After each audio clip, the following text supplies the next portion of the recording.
మీ business ఏదైనా మీ ఊర్లో promotion చేయాలంటే అది సుమన్ టీవీతోనే సాధ్యం. ఇప్పుడే సంప్రదించండి.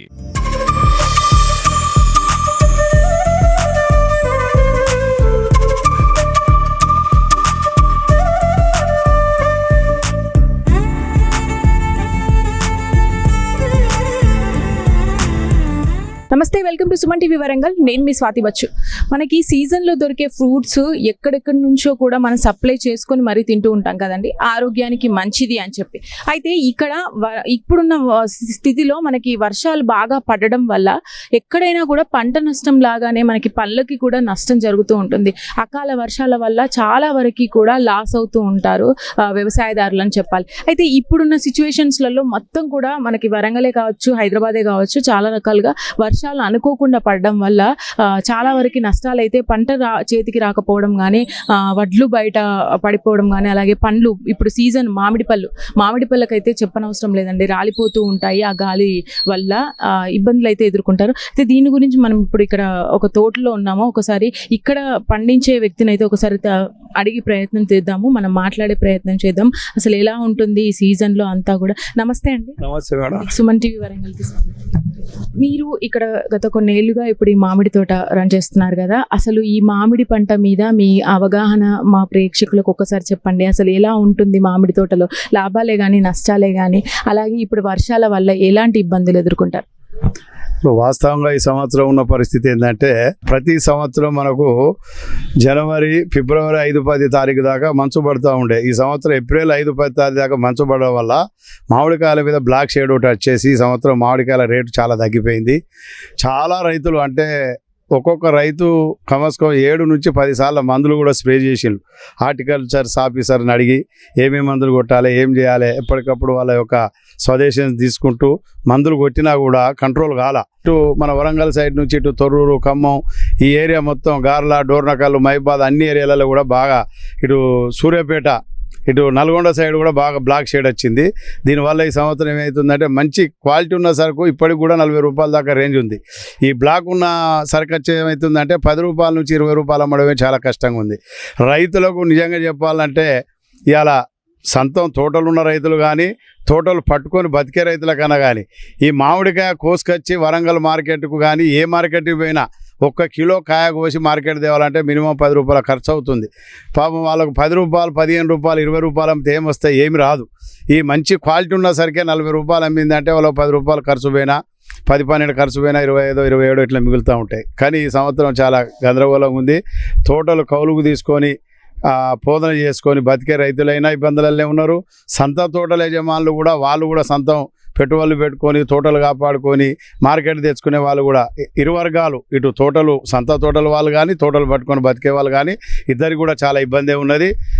ఈ వాతావరణం అంటే ఇప్పుడు మనకు ఈ 2-3 సంవత్సరాల నుంచి వాతావరణం, లాస్ట్ ఇయర్ ఒక 24 ఇయర్లో మంచిగా ఉంది క్వాలిటీ. లాస్ట్ ఇయర్ వాతావరణం మంచిగా ఉండే. 23లో కూడా సేమ్ ఇదే పొజిషన్, బాగా మంగ వచ్చింది. మళ్ళీ 24లో తీరుగా వాతావరణం ఉండి, ఇప్పుడు మళ్ళీ 25కి వచ్చేవారు మళ్ళీ మంగు. అంటే వాతావరణం అనుకూలిస్తలేదు. ఈ వాటర్, గ్రౌండ్ వాటర్ ఎక్కువైనా కొద్దీ మామిడికాయ కూడా చాలా మంగు వస్తూ ఉన్నది. దీనివల్ల రైతులకు చాలా ఇబ్బంది ఉంది. దీని విషయం లోపల ఏంటంటే, ప్రభుత్వాలు కూడా మామిడికాయ రైతులను కాపాడాలని చెప్పి మీ సుమన్ టీవీ ద్వారా మీ ప్రభుత్వాన్ని కోరుతా ఉన్నాం. అయితే ఇప్పుడు పండించాలనుకున్న రైతులు, యువ రైతులు ఎక్కువగా వస్తూ ఉన్నారు కదా, వాళ్ళు ఎక్కువగా మామిడి తోటకు లాభం ఉంటుంది అన్న దృష్టిలో ఉంటున్నారు. వాళ్ళకి ఇచ్చే సలహా ఏంటి? వాస్తవంగా ఏంటంటే, తోటలు ఇప్పుడు అంటే వెనకట్లాగా అంటే వర్కర్స్, ఈ లేబర్ దొరకటం లేదు. కాబట్టి ఏంటంటే భూములు బాగా ఉన్నవాళ్ళు కానీ, భూములు ఉన్నవాళ్ళు కానీ ఈ చిల్లర పంటలు వేసే బదులు మామిడి తోట వేసుకుంటే బాగుంటుందనే ఆలోచనతో 10 ఎకరాలు, 20 ఎకరాలు, 30 ఎకరాలు, ఒక్కొక్కరు 100 ఎకరాలు పెట్టిన వాళ్ళు కూడా ఉన్నారు. ఎందుకంటే సాగు చేసే వాళ్ళు లేక ఈ తోటలు పెట్టే వాళ్ళు కన్నా కౌలుకి ఇచ్చుకుంటే మాకు కూడా ఇంత బెనిఫిట్ వస్తుందని ఆశ పెడతా ఉన్నారు. పర్వాలే, పంట దిగుబడి మంచిగా ఉండి అది క్వాలిటీగా అనుకున్నట్టంటే వాళ్ళకు ప్రాఫిటే వస్తుంది. కాకపోతే ఏంటంటే, ఈ వాతావరణం అనుకూలించగా ఈ పంటల్లో దిగుబడి సరిగా రాక, వచ్చిన పంట కూడా క్వాలిటీస్ లేక, దానివల్లనే కొద్దిగా ఇబ్బంది అవుతుంది. ఉన్న వాళ్ళైనా కూడా ఒకటే రకం కాకుండా 4-5 వెరైటీస్లు పెట్టుకున్నట్టయితే ఒకటి కాకుండా ఒకటి పంట పడినట్టయితే ఒకటి కాకుండా ఒకటి మార్కెట్లో కలిసి వస్తుంది. వాళ్ళు అలా 2 డబ్బులు కూడా కలిసి వస్తాయి. పంట నష్టం ఏం లేదు మామిడి తోటలతోని. కాకపోతే ఏంటంటే దాన్ని ఎప్పటికప్పుడు కేర్ తీసుకోవాలి. దానికి ఏంటంటే మామూలుగా ఇలా వరి పంట వేసుకుంటాం 3 నెలల నుంచి 4 నెలల టైం లోపల అది వరి పంట వస్తుంది. మామిడి తోటకి ఏంటంటే మామిడి కాయలు కోసిన తర్వాత నుంచే మళ్ళీ ఎంబడే మామిడి తోటకు మండకడి చేయడం కానీ, ఎండుపుల్లు ఇరవడం కానీ, తవటాలు పెట్టడం కానీ, మందులు వేయడం కానీ ఇవన్నీ చూసుకుంటూ ఉండాలి. అట్లాగా అప్పటి నుంచి డిసెంబర్ దాకా ఇవన్నీ చూసుకున్నాక మళ్ళీ డిసెంబర్లో పూత రాకముందుకు ఒకసారి మందులు కొట్టాలి. పూత వచ్చిన కాంచెలు మందులు కొట్టాలి. మళ్ళీ పిందె అయినాక మందులు కొట్టాలి. పిందెకి ఏమన్నా ఈ బ్లాక్ షేడ్ వస్తుందా, ఏమైనా పురుగు పడుతుందా అంటే ఈ సంవత్సరం ఇంకొక ఎఫెక్ట్ ఏం పడ్డదంటే ఈ వరి పొలాలు చేయబట్టి కూడా దాంతో దోమ తయారైంది.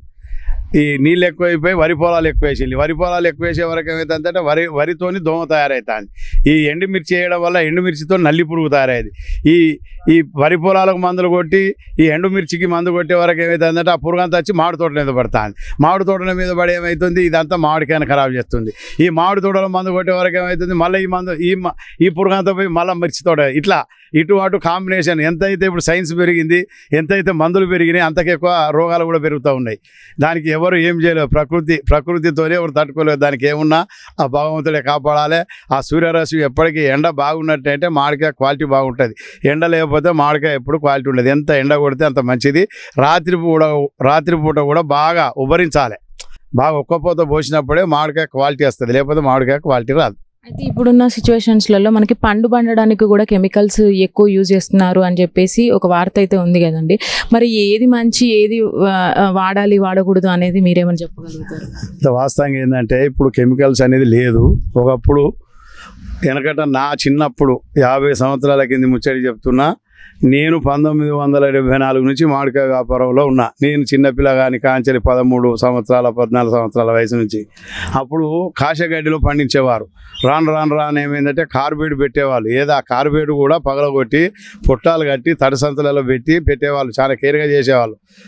దాని తర్వాత ఏమైందంటే రాను ఇప్పుడు అదన్నీ బంద్ అయిపోయి ఇప్పుడు సెంట్రల్ గవర్నమెంట్ పర్మిషన్తో ఎథిలీన్ పౌడర్ పెడుతున్నాం. ఎథిలీన్ పౌడర్ అది with central government permission. Ethylene పౌడర్తో ఇప్పుడు 2 పొట్లాలు వేసి 10 కిలోల బాక్స్ ఉన్నంటే 2 పొట్లాలు ఇస్తారు. ఇప్పుడు అటిమల్లి ఇట్లా ఎథిలీన్ గ్యాస్తో పండిస్తూ ఉన్నారు. ఇప్పుడు వెనకట్లాగా ఏదో ఈ కార్బైడ్ పెడతాలని ఏదో కెమికల్ కలుపుతాలని ప్రజలు కూడా పడవలసిన అవసరం లేదు. ఇప్పుడు central government permission, supreme court permission అటువంటి ఎథిలీన్ పౌడర్ పెట్టే ఇప్పుడు పండిస్తూ ఉన్నాం. అది అందులో ఎవరు డౌట్ పడవలసిన పని లేదు. థ్యాంక్ యూ సో మచ్ అండి. చాలా చక్కగా చెప్పారు మాకు. Thank you.